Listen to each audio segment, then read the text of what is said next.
Friends, आज की कहानी है मेरी खामोशियाँ भाग 14।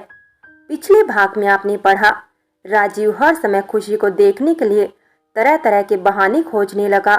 उसके पास जाने के लिए, उसे सवाल जवाब करने के लिए, उसके काम में कमियां निकालने के लिए उसके पास जाना शुरू कर दिया। दीपिका सिंह को पिछले 2 दिनों से अच्छा नहीं लग रहा था कि सर उसे छोड़कर इस 2 कौड़ी की लड़की की ओर आकर्षित हो रहे हैं। विजय कई दिनों से फोन करता रहा, लेकिन खुशी उसका फ़ोन रिसीव नहीं कर रही थी। लेकिन जब सब पता चला कि वो उसी कंपनी में जॉब कर रही है, तो वह शाम को उसके रूम पर पहुंचा। अब आगे। तुम इस वक्त यहाँ? विजय को अपने रूम पर देखकर खुशी ने आश्चर्य से पूछा। मुझे तुमसे बात करनी है निशा, विजय ने परेशान होकर कहा। खुशी, कहो, अंदर बुलाते हुए। विजय, तुम मुझे इग्नोर क्यों कर रही हो? मैंने किया क्या है? खुशी, ये सब बातें छोड़ो और ये बताओ दद्दू कैसे है? चाय पियोगे? वो चाय बनाने के लिए किचन में मुड़ी। विजय ने पीछे से हाथ पकड़ लिया। विजय, निशा सच सच बताओ क्या बात है और क्यों तुम उस इंडस्ट्रीज में दोबारा काम कर रही हो? निशा ने कहा, मैंने 2 साल के कॉन्ट्रैक्ट पर साइन किया था।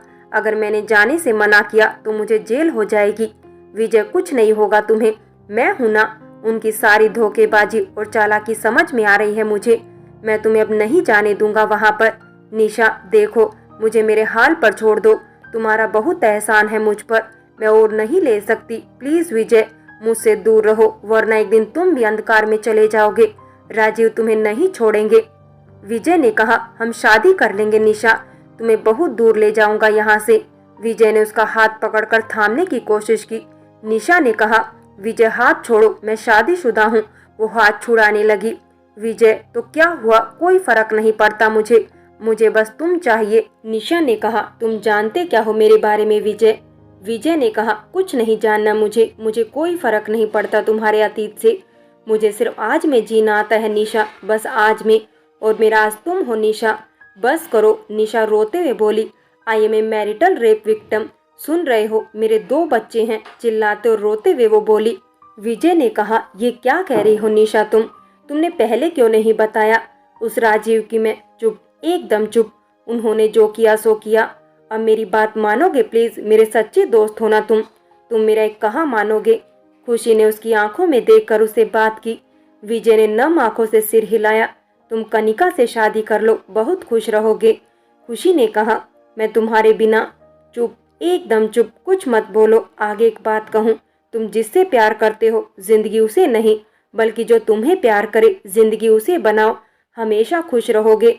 अगर मुझे सच्चा दोस्त समझा है तो मेरी बात मानना, और हाँ, आज के बाद मुझसे मिलने मत आना, और कभी बहुत ज़्यादा याद आए तो कॉल कर लेना।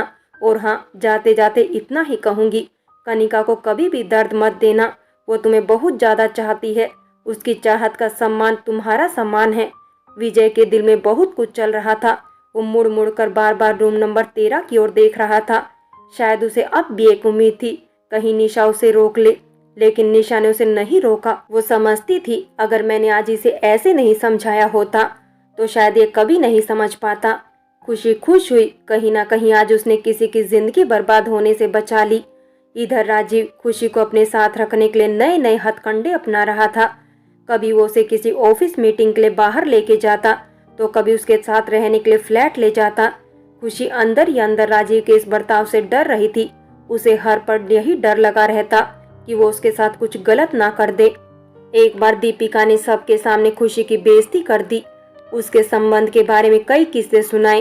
तो पहली बार राजीव ने उसको सबके सामने खूब डांटा, और पहली बार उसने सबके सामने उसे पत्नी कहा। सबकी बोलती बंद हो चुकी थी। सब ये समझ रहे थे ये बस एक एम्प्लॉय है, लेकिन वो तो मिसेज आर की बंसल थी। कुछ दिन बाद दीपिका की ऑफिस से छुट्टी भी कर दी गई, लेकिन खुशी को इस बात से कोई फर्क नहीं पड़ा। वो जानती थी राजीव ने कई बार उसको विश्वास में लेकर दर्द देना चाहा है। वो पहले भी ऐसे कर चुका है और आगे भी ऐसा ही करेगा। एक बार जब खुशी ऑफिस में काम कर रही थी तो सुधीर चाचा का फोन आया। क्या हुआ, आप रो क्यों रहे हैं चाचा जी? खुशी ने उनसे पूछा। बेटा, वो मानिक। सुधीर चाचा फूट फूट कर रोने लगे। मानिक का नाम सुनकर खुशी को शौक लग गया। वो एकदम जड़ सी हो गई। वो जब भागकर प्रयागराज आई थी तो उसे सुधीर चाचा ने ही आसरा दिया था। वो भी अपने बेटों से लड़कर, पैरों में काफी गंभीर घाव थे उसके, जिनसे खून रिस कर बह रहा था। उन्होंने ही उसका ध्यान रखा था।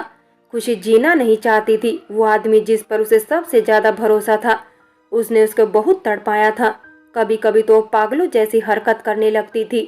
कुछ दिनों बाद सबको पता चला कि वो माँ बनने वाली है। वो मरना चाहती थी, लेकिन अपने साथ एक मासूम की जिंदगी को खत्म नहीं करना चाहती थी। समय के साथ साथ उसके पेट का आकार जब ज्यादा बड़ा होने लगा तो सुधीर चाचा ने डॉक्टर को दिखाया। डॉक्टर ने बताया कि जुड़वा बच्चे हैं। सुधीर चाचा ने उसमें पूरी कॉलोनी में मिठाइयाँ बंटवाई थी, लेकिन खुशी के चेहरे पर खुशी की एक भी लकीर नहीं थी। बच्चों के जन्म के बाद खुशी ने बच्ची का नाम अपनी बहन चंचल के नाम पर चारू रखा, लेकिन मानिक को तो वो छूती भी नहीं थी। उसे मानिक में राजीव का चेहरा दिखता था। कभी कभी जब मानिक तोतली जबान से मम्मा बोलता तो खुशी उसे डर कर छिपने लग जाती। उसने कभी भी मानिक को माँ का प्यार नहीं दिया। हाँ, उसकी ज़रूरतों का ख्याल ज़रूर रखा, लेकिन जो प्यार वो चारू को करती वो प्यार मानिक को नहीं दे पाती। कई बार इसके लिए उसको सुधीर चाचा से डांट भी सुनने को मिलती।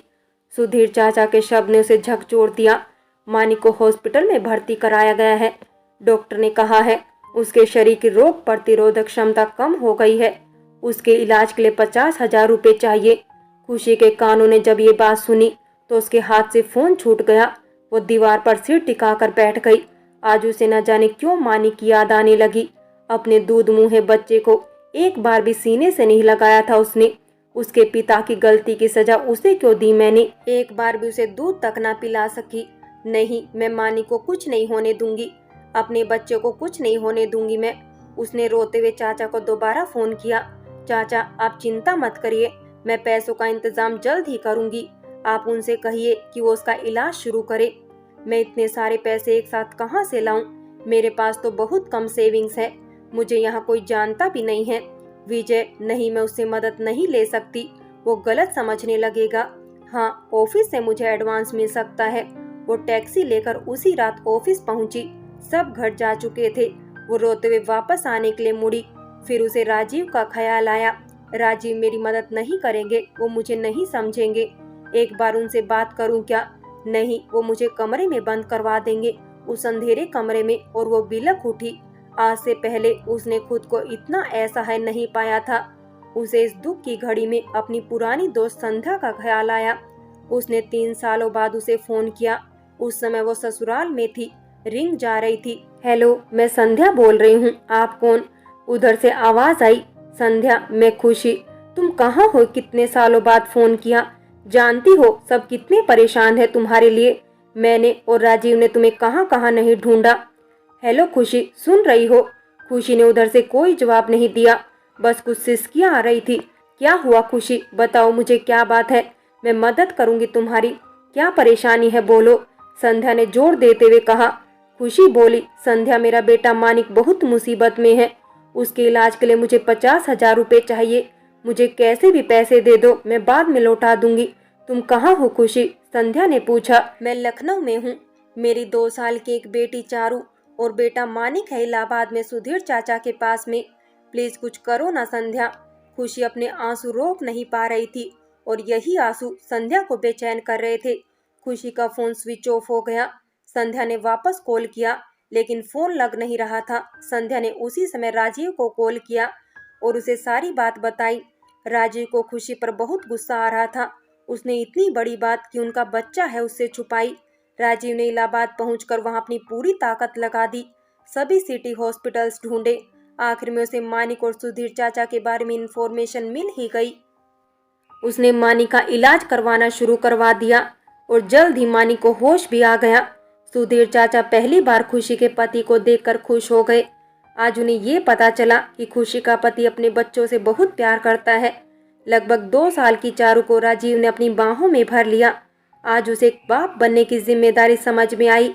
मानिक अपने छोटे छोटे पैरों से चलकर राजीव के अंगूठे को चूसने लगा। आज राजीव अपनी पूरी जिंदगी में जितना खुश नहीं हुआ था, उतना इस एक पल की खुशी उसे दे रही थी।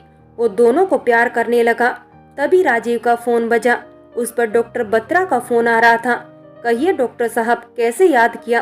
आज आपने? खुश होकर राजीव ने उनसे पूछा। डॉक्टर बत्रा ने कहा, राजीव, मेरे एक मित्र है डॉक्टर शर्मा। उन्होंने मुझे एक फाइल भेजी है जो आपकी पत्नी खुशी की है, जिसने मुझे आपके ऑफिस में इलाज करने नहीं दिया था। उसकी रिपोर्ट्स आ गई थी। मैंने सोचा आप उनके पति हैं तो सबसे पहले आपको बताना चाहिए था। राजीव ने कहा, खुशी की रिपोर्ट्स? क्या है रिपोर्ट्स में? डॉक्टर बत्रा, आपकी पत्नी को हिस्टीरिया नाम की लाइलेज बीमारी है। ये क्या कह रहे हैं डॉक्टर साहब? राजीव परेशान होते हुए बोला, मैं सही कह रहा हूँ। ये बीमारी बचपन में या जवानी में कभी भी किसी को भी हो सकती है। किसी के कोमल मन पर जब कोई गहरा आघात पहुँचता है तो उसका मानसिक संतुलन खराब होने लगता है। वो अपनी ही दुनिया में जीता है, बात बात पर चिढ़ जाता है, परेशान और डरा डरा रहने लगता है और खुद को नुकसान भी पहुंचाने लगता है। एक पल के लिए कुछ और दूसरे ही पल कुछ और बन जाता है। राजीव ने पूछा, इसका कुछ तो इलाज होगा? डॉक्टर बत्रा, प्यार और धैर्य से ही इसका इलाज संभव है। उसे एक्स्ट्रा टाइम दीजिए। अकेले रहना उसके लिए बहुत ही खतरनाक है। वो कभी भी खुद को नुकसान पहुंचा सकती है। राजीव परेशान हो गया। डॉक्टर बत्रा के हर उस शब्द को सुनकर उसने खुशी से एक बार भी बात करना जरूरी नहीं समझा, बल्कि हमेशा डांटता रहा। अभी कल भी उसके काम में गलतियां निकाली, उसे जबरदस्ती काम करवाता रहा, वो भी इस हालत में। उसके कोमल मन पर सबसे पहला प्रहार तो उसी ने किया था। राजीव होने वाले खतरे को पहले ही भांपकर हेलीकॉप्टर द्वारा उसी रात निकल गया। निशा बनी खुशी अंधेरे में बैठी थी। थोड़ी बहुत रोशनी चांद की उस पर आ रही थी। सुबह होने में अभी कुछ समय शेष था। वो पल पर डर रही थी। अपने फोन से जो स्विच ऑफ था, डर रही थी कोई फोन पर बुरी खबर ना आ जाए। अपने पैरों को पकड़ते हुए वो उठी। उसका दम घुट रहा था, सांसें जैसे अटक सी गई। अलमारी से उसने ब्लेड निकाला और जमीन पर बैठ गई। उसे अपने हाथों में चीरा लगाने लगी। राजीव रूम नंबर 13 के ठीक सामने खड़ा था। दरवाजा अंदर से लॉक था। उसने रिसेप्शनिस्ट से रूम की दूसरी चाबी मांगी तो उसने देने से मना कर दिया, तो राजीव ने उसको 2 थप्पड़ लगा दिए। मकान मालिक के आने तक ये पता चला कि उसके पति हैं तो उन्हें दूसरी की दी गई। रूम एक तड़ाके के साथ खुला। राजीव अंदर प्रवेश करता है। खुशी अपने हाथों पर ब्लेड से चीरा लगा रही थी। राजीव ने दौड़ते हुए उसके हाथों से ब्लेड छीनकर फेंक दिया। खून वाली जगह पर तुरंत अपना रुमाल बांध दिया। पागल हो गई हो क्या तुम? क्या कर रही हो? राजीव नम आंखों से गुस्सा करते हुए बोला। खुशी रोने लगी। मेरी मदद कर दो राजीव, मुझे पैसे चाहिए, मुझे अपने बच्चे को बचाना है। फफकते हुए रो पड़ी। राजीव उसका हाथ पकड़ते हुए बोला, रो मत खुशी। कांपते हुए खुशी बोली, मैं तुम्हें पैसे बाद में दे दूंगी। अगर नहीं दे पाई तो तुम जैसे भी चाहो वसूल कर सकते हो। अपना पल्लू हटाते हुए वो बोली। खुशी, राजीव ने उसका हाथ पकड़ लिया। ये सब क्या कह रही हो? राजीव भीगती हुई आंखों से बोला, तुम मुझे जो भी दर्द देना चाहते हो दे दो। मुझे हर रात अपनी बिस्तर की चादर बना लेना। तुम भी तो यही चाहते हो। तुमने ही तो कहा था कि मैं तुम्हारे लिए सिर्फ और सिर्फ एक रात हूँ, उससे ज्यादा कुछ भी नहीं। राजीव के पास बोलने को कुछ भी नहीं था। वो बोलता भी तो क्या? खुशी का एक एक लफ्ज सही था। मैं तुम्हें कभी तकलीफ नहीं देना चाहता था खुशी, बस किसी के बहकावे में आ गया था। राजीव अपना सिर नीचे करते हुए बोला, मैं बहुत तड़पी हूँ राजीव, मैं तुमसे बहुत प्यार करती थी राजीव, तुमने मुझे मारना क्यों चाहा? ये देखो। बड़ी ही मासूमियत से उसने अपनी साड़ी को हटाते हुए अपने पैरों को दिखाया। उसके पैर के तलवे में बहुत सारे जख्म थे जो अभी भी उभरे हुए दिखाई दे रहे थे।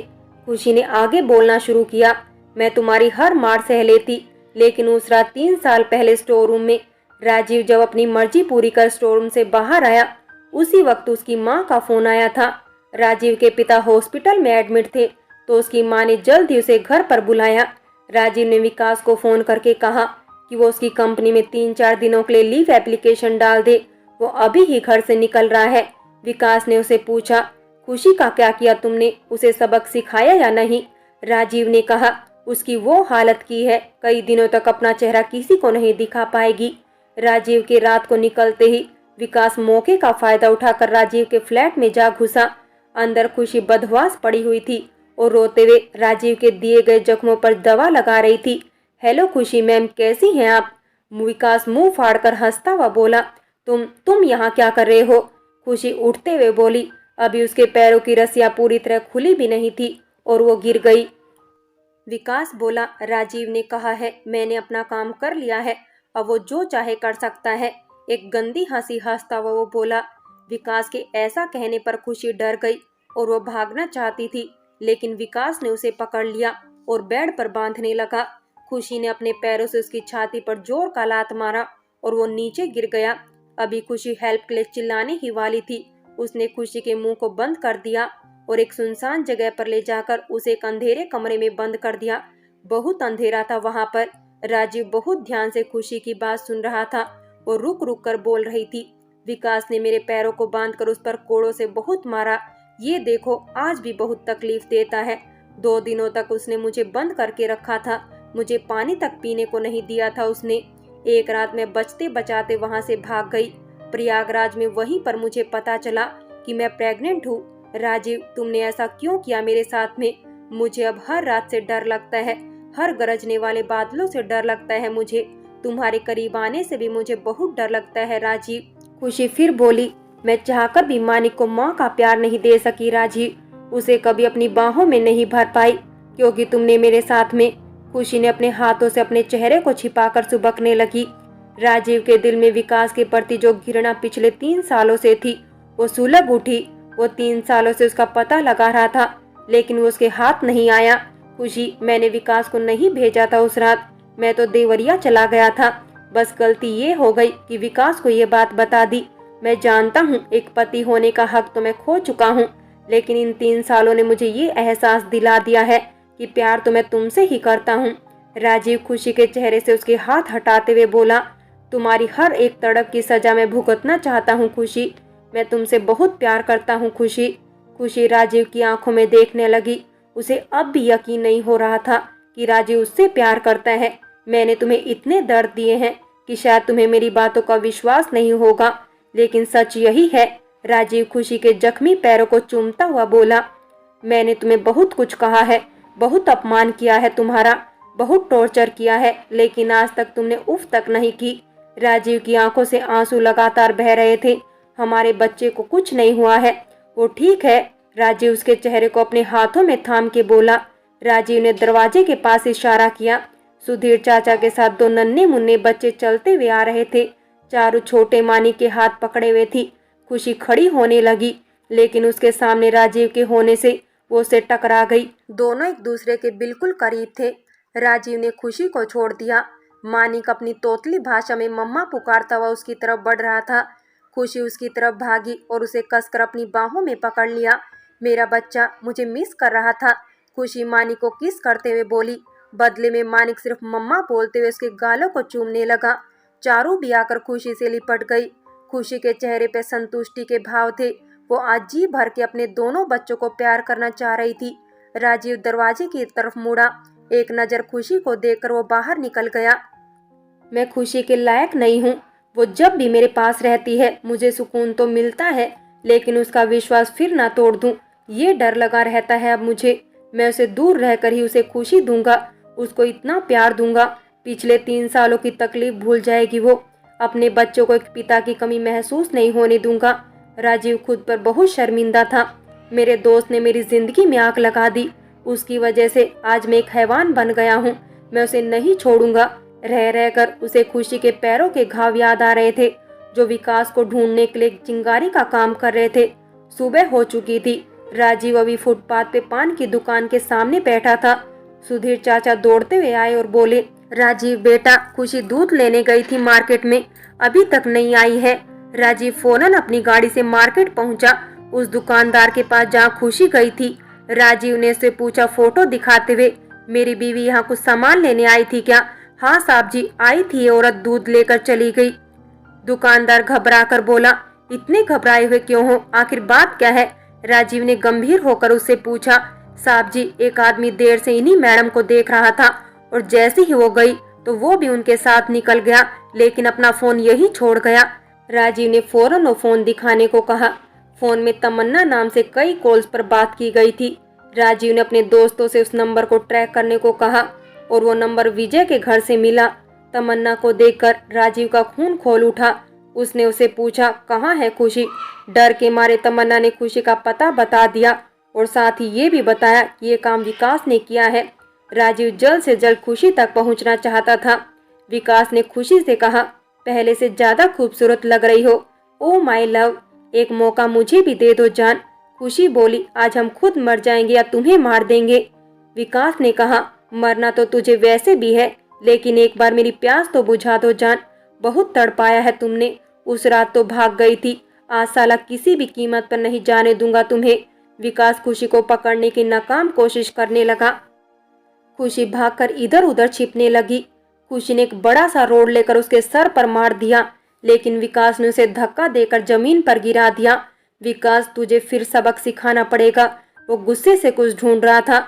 आज फिर वो उसके पैरों को रस्सियों से कसकर बांधने लगा। खुशी डर गई। वो अपने पैरों को सिकोड़ रही थी। जैसे ही उसने उन पर कोड़ों से मारने की कोशिश की, राजीव ने विकास के हाथों पर अपनी लाइसेंस पिस्टल से गोली चला दी। विकास वही भूमि पर गिर पड़ा। उन्हीं रस्सियों को उठाकर उसने विकास के हाथ पैर बांध दिए। खुशी की आंखों में एक बार देखा, उसमें गुस्सा था। राजीव, इसे सजा देना चाहती हो? राजीव ने खुशी की ओर देखकर कहा। खुशी वो चुप थी। राजीव ने उसके हाथों में कोड़े उठाकर दे दिए और कहा, दे दो अपने दोषी को दंड। कांपते हाथों से उसने कोड़े पकड़े। आज उसे विकास द्वारा की गई हर एक गलती की याद आ रही थी। विकास ही इस कहानी का वो केंद्र बिंदु था, जिससे वो प्यार, जिसे खामोशी के साथ आगे बढ़ना चाहिए था, उसी खामोशी की गहराइयों में कहीं गुम हो गया। खुशी ने कोड़े से उसके पैरों में बिल्कुल उसी तरह मारा जैसे कि उसने उसे मारा था। विकास की हर एक चीख उसे उसका दर्द याद दिला रही थी। वो कमरे की तड़प, वो अंधेरा, वो चीखें, सब कुछ उसकी आंखों के सामने था। उसके हाथों से कोड़े गिर गए। एक भयंकर चित्कार के साथ उसने रोना शुरू कर दिया। आज उसे बस रोना था, सिर्फ और सिर्फ रोना था। राजीव ने उसे अपनी बाहों में भर लिया। मैं इन आंखों में अब कभी आंसू नहीं आने दूंगा। तुम्हारा सबसे बड़ा दोषी मैं हूँ। मुझे जैसे भी चाहो सजा दे दो। खुशी, मैं स्वार्थी हो गया था। आज भी मैं सिर्फ तुम्हें पाने की सोच रहा था, बिना ये जाने कि तुम क्या चाहती हो। शायद हम बने ही अलग होने के लिए हैं। उसके नेत्रों में पश्चाताप के आंसू थे। वो खुशी पर अपनी पकड़ धीरे कर उठ खड़ा हुआ। पुलिस ने तमन्ना और विकास पर गैर इरादतन हत्या और किडनैपिंग का मुकदमा दर्ज कर उन्हें जेल भेज दिया। पिछले 2 दिन से वो लखनऊ अपने ऑफिस में भी नहीं गया था। आज वो कानपुर में उसी फ्लैट के पास खड़ा था जिसने उसकी जिंदगी में भूचाल सा ला दिया था। धीरे धीरे वो उस फ्लैट के दरवाजे के करीब बढ़ रहा था। पहले की तरह झिंगूर नहीं बोल रहे थे, लेकिन अंदर से कुछ आवाजें अब भी आ रही थी। छन छन। वो दौड़ा, गिरा, फिर उठा, फिर दौड़ा। मानिक और चारू झुंझुनों से खेल रहे थे। पीछे से किसी ने दस्तक दी। लाल साड़ी पहने, माथे पर पतली सी सिंदूर लगाए, हाथों में हरे रंग की चूड़ियां, हल्का काजल और वही गाल पर तिल। खुशी उसके सामने थी, बिल्कुल सामने। राजीव ने दौड़कर उसे गले से लगा लिया। खुशी ने भी अपने हाथों से उसको कसकर पकड़ लिया। खुशी, मुझे माफ कर दो, चुप रहिए, बीती बातें याद मत करिए। दोनों घंटों एक दूसरे में खोए रहे। मानिक और चारू मम्मा मम्मा बुला रहे थे। दोनों की तंद्रा टूटी, एक दूसरे से अलग हो गए। बस सिर्फ और सिर्फ उनकी आंखें ही बोल रही थी, जुबां खामोश थी। मानिक को खुशी और चारू को राजीव थामे हुए प्यार कर रहे थे। देवरिया के लिए दोनों अपने बच्चों के संग रवाना हो गए। साथ में सुधीर चाचा भी थे। पूरा परिवार इकट्ठा था। सब लोगों ने दोनों को घेर लिया। राजीव की माँ की इच्छा भी पूरी हो गई। उन्होंने एक पोते की मांग की थी। भगवान ने एक साथ 2 क्यूट से पोते पोतियां दे दी। राजीव के पिता प्रमोद ने उसे गले से लगा लिया और रो पड़े। चंचल अपनी दी के गले लगकर खूब रोई। राजीव ने चंचल की गोद में चारू देते हुए कहा, ये रख लो, तुम्हारी दी ने तुम्हें याद करने के लिए इसे चारू नाम दिया है। चारू, अरे वाह जीजू, मैं तो इसे कहीं भी नहीं जाने दूंगी। कितनी छोटी है। वो उसके सुंदर गालों पर किस पे किस किए जा रही थी। सब बच्चों में व्यस्त थे तो राजीव खुशी का हाथ खींचकर कमरे में ले गया। उसकी आंखों पर एक पट्टी बांध दी। क्या करने वाले हो? खुशी ने पूछा। अब आंखें खोलो। राजीव ने वही पायल जो उस रात तोड़ी थी, उसी के घुंघरों से एक नई पायल बनवाई थी जिसे नेहा मेटल डिजाइनर ने डिजाइन किया था। मैं पहना दूं? राजीव ने उसे आंखों ही आंखों में पूछा। खुशी ने मुस्कुराते हुए हाँ कहा। राजीव ने पायल पहनाने के बाद कहा, एक और गिफ्ट है। खुशी आश्चर्य से, अब क्या है? उसने अपने पीछे से गोल्ड की कमरबंद निकाली जो पूरी तरह से घुंघरों से भरी हुई थी। ये क्यों? खुशी ने कहा, मैं तुम्हारे हर एक कदम को सुनना चाहता हूँ। इस पायल की छन छन और उसकी धुन को और तेज करना चाहता हूँ, क्योंकि मुझे अब इनकी आदत हो गई है। राजीव मुस्कुराते हुए बोला। खुशी भी मुस्कुरा दी। क्या मैं पहना दूं? ये राजीव ने पूछा। खुशी ने कहा, ओके, पहना दो। खुशी ने खुद को शीशे के सामने खड़ा कर लिया। राजीव उसकी कमर पर हाथ लगाते हुए कमरबंद पहना रहा था। खुशी को गुदगुदी हो रही थी। वो जोर की हंसी और भागने लगी। राजीव भी उसके पीछे भागा उसे पकड़ने के लिए। राजीव का पैर किसी चीज से टकरा गया। तब तक वो खुशी को पकड़ चुका था। दोनों एक साथ पलंग पर गिर गए। खुशी राजीव के ठीक ऊपर थी। वो उठना चाहती थी, लेकिन राजीव ने उसे पकड़े रखा। राजीव ने कहा, एक बात कहूँ? खुशी, क्या? राजीव, क्या मैं तुम्हारे गालों के तिलों को किस कर सकता हूँ? खुशी, हे भगवान, छोड़ो मुझे। छी, क्या क्या सोचते हो? वो उठने की कोशिश कर रही थी, लेकिन राजीव उसे पकड़ लेता है। सुनो तो, राजीव बोला। खुशी बोली, क्या है? मेरे ससुर जी गुस्सा है मुझसे। राजीव बोला, वो क्यों? पापा तुमसे क्यों गुस्सा है? खुशी ने पूछा। राजीव बोला, उन्होंने कहा सब बच्चों को ले लेकर खिला रहे हैं, कोई उन्हें हाथ तक नहीं लगाने दे रहा। खुशी बोली, हाँ ये तो है, लेकिन वो तुमसे क्यों गुस्सा है? राजीव ने कहा, मैं उन्हें खुश करना चाहता हूँ, क्या तुम मेरा साथ दोगी? खुशी ने कहा, बिल्कुल दूंगी। दोनों पापा को खुश करने के लिए मैं कुछ भी करूंगी। वो चहकते हुए बोली। राजीव ने कहा, चलो फटाफट एक और बच्चा कर लेते हैं, सब खुश हो जाएंगे, तुम्हारे पापा भी, मेरे पापा भी, और मानिक और चारू भी। खुशी को प्यार से अपनी ओर खींचते हुए वो बोला। खुशी बोली, छी, तुम्हारे दिमाग में क्या चल रहा है? मैं बहुत अच्छे से समझ रही हूँ राजीव, और 2 बच्चे हैं, अब तीसरे की जरूरत नहीं है। राजीव, क्या अगर मैं चाहूँ फिर भी नहीं? राजीव ने उसकी आंखों में देखते हुए कहा। खुशी कुछ बोल नहीं पा रही थी, वो चुप थी। राजीव उसे नीचे कर खुद उसके ऊपर आ गया। राजीव ने कहा, डरो मत खुशी, मैंने तो बस ऐसे ही बोल दिया। मेरी जिंदगी बस तुम हो, और अपनी जिंदगी के साथ मैं कभी भी धोखा नहीं करूंगा, क्योंकि शायद मैं तुमसे इतना प्यार करता हूँ, कभी भी तुम्हारे तकलीफ की वजह नहीं बनूंगा। राजीव उठने लगा। अब खुशी ने उसे खींच लिया और बोली, तुमसे दूर रहकर भी तुम ही मेरी दुनिया थे राजीव, तुम्हारे सिवा भगवान नारायण गवाह हैं। मैंने एक पल के लिए भी किसी और के बारे में सोचा हो, मैं तुम्हें तुमसे ज्यादा प्यार करती हूँ। दोनों की खामोश जबान अब एक दूसरे को समझने लगी थी।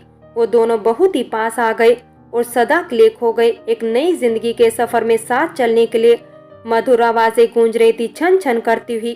फ्रेंड्स, मेरी खामोशियाँ कहानी यही समाप्त होती है, और अगर कहानी अच्छी लगी हो तो लाइक करें, शेयर करें, और प्यार भरी कहानी चैनल को सब्सक्राइब करें।